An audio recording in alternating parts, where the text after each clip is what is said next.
Hello guys, இன்னைக்கு நெக்ரோமேன்சர் மான்வாவோட 29வது எபிசோட தான் பார்க்க போகிறோம். ஸோ வீடியோக்குள்ளே போகிறதுக்கு முன்னாடி மறக்காமல் ஒரே ஒரு லைக்கை போட்டுருங்க.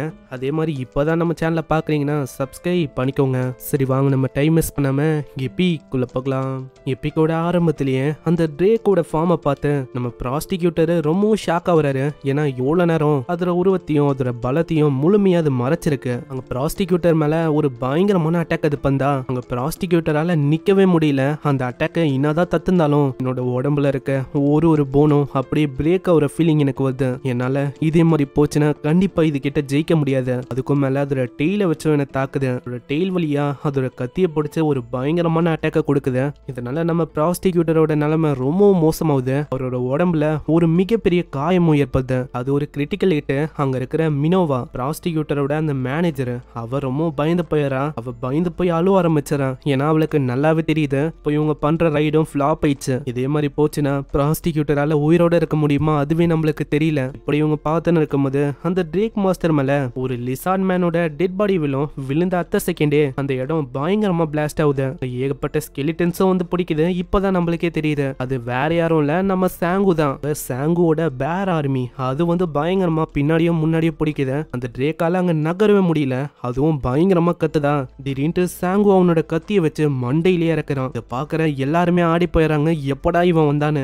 அட, இது நெக்ரோமேன்சர் ஆச்சு, அவரு வந்துட்டாரு, அவ்வளவுதான், மீதி விஷயத்த எல்லாத்தையும் அவரு பார்த்துப்பாரு அப்படின்னு ஒரு நம்பிக்கை வந்து அந்த மேனேஜர் பொண்ணுக்கும் கொஞ்சம் ரிலீஃபா இருக்கு. மேனேஜர் பொண்ணுக்கு இப்போ இந்த ரைடை ஜெயிக்கணும், அந்த ரிவார்டு வேணும், அதெல்லாம் ஒன்றும் இல்ல, எப்படியாச்சும் நம்ம சாங்குவை காப்பாற்றணும், அதுதான் அவங்களோட குறிக்கோளும். அங்க பயங்கரமா குத்திருப்பால அந்த ஸ்வாடை அப்படியே அவன் விட்டுறான். அது மண்டையிலேயே தான் இருக்கு. நம்ம சாங்குவும் அவனோட பேரை வச்சு ஒரு ஹேமர் மாதிரி ஒரு வெப்பனை கிரியேட் பண்ணிக்கிறான். இதை பார்த்தோன்னே லீக்கும் அந்த அயன் ஃபிஸ்டுக்கும் தெரியுது இவன் என்ன பண்ண போறான்னு. அவ்வளவுதான், அந்த பேரு கிட்ட இருக்கிற அந்த ஹேமர் அதை வச்சு நொங்குன்னு தட்ட போறான் மண்டையில. அப்படிதான் நெக்ரோமேன்சர் நம்மளால ஜெயிக்க முடியும் அப்படின்னு இவங்க யோசிக்கிறாங்க. ஆனா நடுவுல மத்தவங்களும் வரக்கூடாது. ஏன்னா நடுவுல அப்படி மத்தவங்க வந்துட்டா அது 1-on-1 ஃபைட்டா இருக்காது. இதனால முடிஞ்ச அளவுக்கு வர லிசார்ட் மேன்ஸ் அவங்க தடுக்கிறாங்க. நடுவுல இதுங்க போயிட்டா அவ்வளவுதான், பாஸ் மாஸ்டருக்கு நம்ம சாங்கு பண்ற ஒரு டேமேஜும் அடிப்படாது. சாங்கு அந்த பேரு கிட்ட ஆர்டர் கொடுக்கறானா அதுவும் அங்க பயங்கரமா குத்தி விது. இதனால அந்த பாஸே அப்படியே தரையில விழ எல்லாருக்கும் அவ்வளவு சந்தோஷம். அவ்வளவுதான், போடு, இந்த வாட்டி நம்ம ஜெயிச்சிட்டோம், இந்த பாஸ் மாஸ்டரை நம்ம தூக்கடிச்சிட்டோம். ஆனா சாங்குக்கு இன்னமும் அந்த டவுட் வந்து நீங்களே அது இன்னமும் சாகல. இது ஒன்றும் சாதாரணமான பாஸ் மாஸ்டர் இல்ல, இது ஒரு ரெய்டு பாஸ் மாஸ்டர். இதால இப்படி அவ்வளவு சீக்கிரத்துல சாக முடியும். நம்ம சாங்கு நினைச்சமா தான் அதோட உடம்பு கொஞ்சம் கொஞ்சமா அசைய ஆரம்பிக்குது. எனக்கு அப்பயே தெரியும் இது வந்து உயிரோட தான் இருக்கு. அதே மாதிரி இது இன்னும் போன வாட்டியை கம்பேர் பண்ணா ரொம்ப டிஃப்ரெண்டா இருக்கு. அதோட மண்டையில இருந்து ஏதோ ஒரு வகையான செடி மாதிரி ஒண்ணு வருது. இதுதான் இதோட தேர்ட் ஃபேஸா. ஃபைனலி நீங்க பாஸ் மாஸ்டரோட இந்த ஸ்டேஜை கம்ப்ளீட் பண்ணிட்டீங்க. ஆனா இப்போதான் அதோட தேர்ட் ஃபேஸே ஆரம்பிக்குது. அதனால உங்களுக்கு ஒரு புதுசா ஒரு கொஸ்ட் கிடைக்கும். இங்க இருக்கிற இந்த பாஸ் மாஸ்டரை அழிக்கிற வரைக்கும் இந்த இடத்தை விட்டு யாராலையும் வெளியில போக முடியாது, அதே டைம்ல உள்ளேயும் வர முடியாது. இதை கேட்டு நம்ம சாங்கு இன்னமும் கடுப்பாவறான். நான் வேணும்ட்டு யாரோ ஒருத்தங்க இப்படி பண்ணிருக்காங்க, இந்த சிஸ்டம் என்ன நம்ம கூட வெளானா இருக்கு. அந்த இடத்துல லிசார்ட் மேன்ஸோட படையும் வந்திருக்கும்ல, அதுங்களோட கண்ணும் ரொம்ப வித்தியாசமா இருக்கு. அதுங்களோட கண்ணுல ஒரே ஒரு வெறிதான் இருக்கு, கொல்லணும், உங்களை நான் கொல்லணும் அப்படின்னு ஒரு பைத்தியம் பிடிச்ச மாஸ்டர் மாதிரி நம்ம ஆளுங்களை தாக்க ஆரம்பிக்குது. ஆனா நம்ம சாங்குக்கு அதை நினைச்சு கவலை இல்ல. ஏன்னா நம்ம ஜீசு இருக்கா, அதே மாதிரி நம்ம ஹாங்கோ இருக்கான். அவங்க ரெண்டு பேரும் அதுங்களை பார்த்துப்பாங்க. ஆனா இப்போ உண்மையான பிரச்சனையை முன்னாடி நிக்கிற இதுதான். இது வந்து இப்போ இன்னமும் பயங்கரமா மாறிச்சு. அங்க ஒரு பயங்கரமான பிரெத் அட்டாக் அது பந்து. அதனால நிறைய லிசார்ட் மேன்லாம் பொசுங்கி போயிடுது. இதுங்களோட ஆளை நினைச்சு கூட அது கவலைப்படாம எல்லாரையுமே அது தாக்குது. அந்த இடத்துல நிறையவே டெட் பாடிஸ் எல்லாம் பொசுங்கி போயிருக்கும்ல, அதுங்களையும் அவன் வெடிக்க வைக்கிறான். அதனாலயும் அவளுக்கும் யூஸ் இல்ல. அதே மாதிரி அந்த லிசார்ட் மாஸ்டர் விடவே இல்லையே. நம்ம ஹீரோவோட பேரையும் அது ஒரு வாட்டியும் தாக்குதா. அதனால நம்ம சாங்குக்கு ஒரு நோட்டிபிகேஷன் வருது, உங்களோட அந்த அண்டெட்ஸ் அதெல்லாம் டஸ்டா மாறின்னு இருக்கு திரும்பவும். இதே மாதிரி போச்சுன்னா இது வந்து பிரச்சனையா இருக்கும். இதனால முடிஞ்ச அளவுக்கு அங்க இருக்கிற அண்டெட்ஸ் அவன் வந்து ரிவைவ் பண்றான். அங்க ஜீசோ கிட்டயும் ஹாங் கிட்டயும் அவன் கத்தி சொல்றான், ஜீசோ, ஹாங், இப்போ நம்மளுக்கு வேற வழி இல்ல, நம்ம வந்து இப்போதைக்கு தப்பிச்சாகணும். ஒரே நேரத்துல இதுங்க ரெண்டு பேரையும் தாக்குது, ரொம்ப கஷ்டமான விஷயம். நம்ம ஃபர்ஸ்ட் வேற எங்கேயாச்சும் போகணும், இதை பத்தி பேசணும். எல்லாமே ஓகே தான், ஆனா மத்தவங்க இவன் நம்ம இப்போ டீமா இருந்தாலும் ஃபர்ஸ்ட் நம்மளோட சேஃப்டி தான் முக்கியம். இதை கேட்டோடனே நம்ம ஹாங்க ஓகேன்னு சொல்றான். சரி அப்புறம் என்ன, கிளம்புங்க. இதே மாதிரி அங்கல இருந்து எல்லாருமே ஓடுறாங்களா, ஏன்னா மிஷினும் ஃபெயில் ஆயிடுச்சு. அங்க ஒருத்தவங்களும் தப்பிக்க பாக்குறாங்க. போற வழியில தான் நம்ம ஹாங்க ப்ராஸ்டிக்யூட்டரை பாக்குறான். அவனோட நிலைமையும் மோசமா இருக்கு. ஆல்ரெடி மிஷினும் ஃபெயில் ஆயிடுச்சு, இவரை அப்படியே விட்டும் என்னாலும் போக முடியாது. நான் என்ன பண்றது?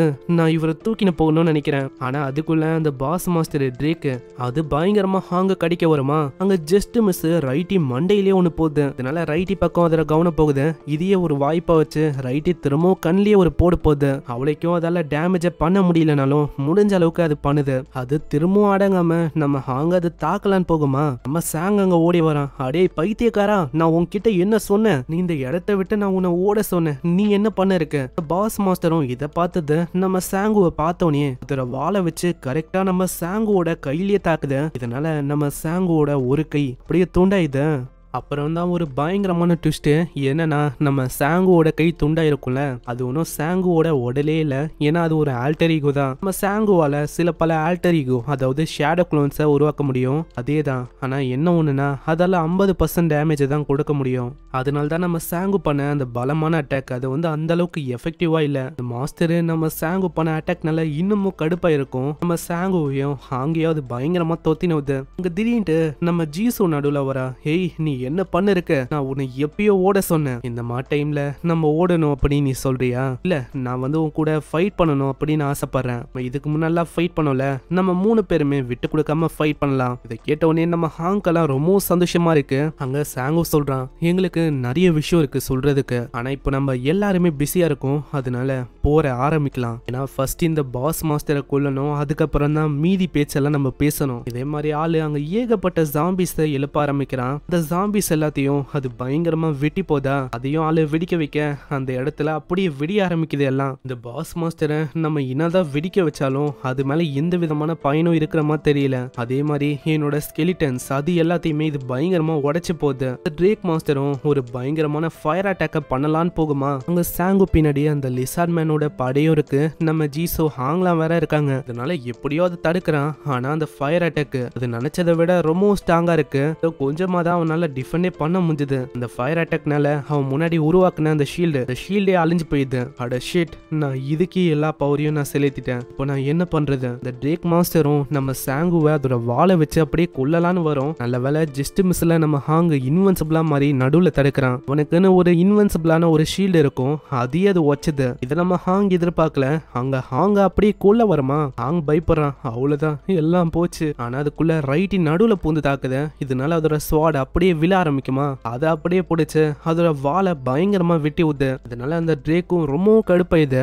அது டைரக்டா நம்ம ரைட்டி மேல ஒரு பயங்கரமான ஸ்லாஷ் அட்டாக்க போதா. அங்கேயே ரைட்டியோட கதை முடிய நம்ம ஹாங்கு துடிச்சு போயிடறான். நான் ரைட்டி அவனை காப்பாத்த போய் அது எந்த போயிடுச்சு. இதனால ரைட்டிக்காக பழி வாங்கணும்னு அங்க பயங்கர வேகமா அவன் அட்டாக் பண்ண போறான். ஜீசோவும் தடுக்கிறா. அடே முட்டாள், நீ எங்க போயின்னு இருக்க? சீக்கிரம்டா, நீ போக கூடாது, பின்னாடி வா. ஆனா அதுக்குள்ள நம்ம சாங்குவோட பேரு அது அப்படியே அவங்க 2 பேரை பிடிக்குது. ஹாங், ஜீசோ 2 பேருமே உயிரோட இருக்க பாருங்க, இப்போ அதுதான் முக்கியம். ஜீசோ பயங்கரமா கத்துறான். ஹே சாங்கு, நீ என்ன பண்ண இருக்க? நான் உங்களுக்கு ஹெல்ப்பா இருக்கணும். நம்ம சாங்குவும் யோசிக்கிறான், இது பண்ண அட்டாக்கால என்னால சரியா ரெக்கவர் கூட ஆக முடியல. எதிர்பார்த்ததை விட இது ரொம்ப பயங்கரமான மாஸ்டரா இருக்கு. ஆனா இந்த டைம்லயும் நான் தோத்து போக விரும்பல. ஏன்னா நான் தான் டைமை கொடுக்கணும் என்னோட ஃப்ரெண்ட்ஸை காப்பாத்துறதுக்கு. அங்க கையில இன்னொரு ஷீல்டையும் ஒரு வெப்பனையும் உருவாக்குறான். அங்க அது மேலேயே அந்த ட்ரேக் மாஸ்டர் தாக்குதா. அந்த அட்டாக் பயங்கரமா இருக்கும். அங்க மினோவா அந்த பொண்ணெல்லாம் ரொம்ப பயந்து போயிடறா. என்ன போன வாட்டி ப்ராஸ்டிக்யூட்டருக்கு ஆயிருக்கும்ல, அந்த மாதிரி நெக்ரோமேன்சரால கூட நிக்க முடியலையா?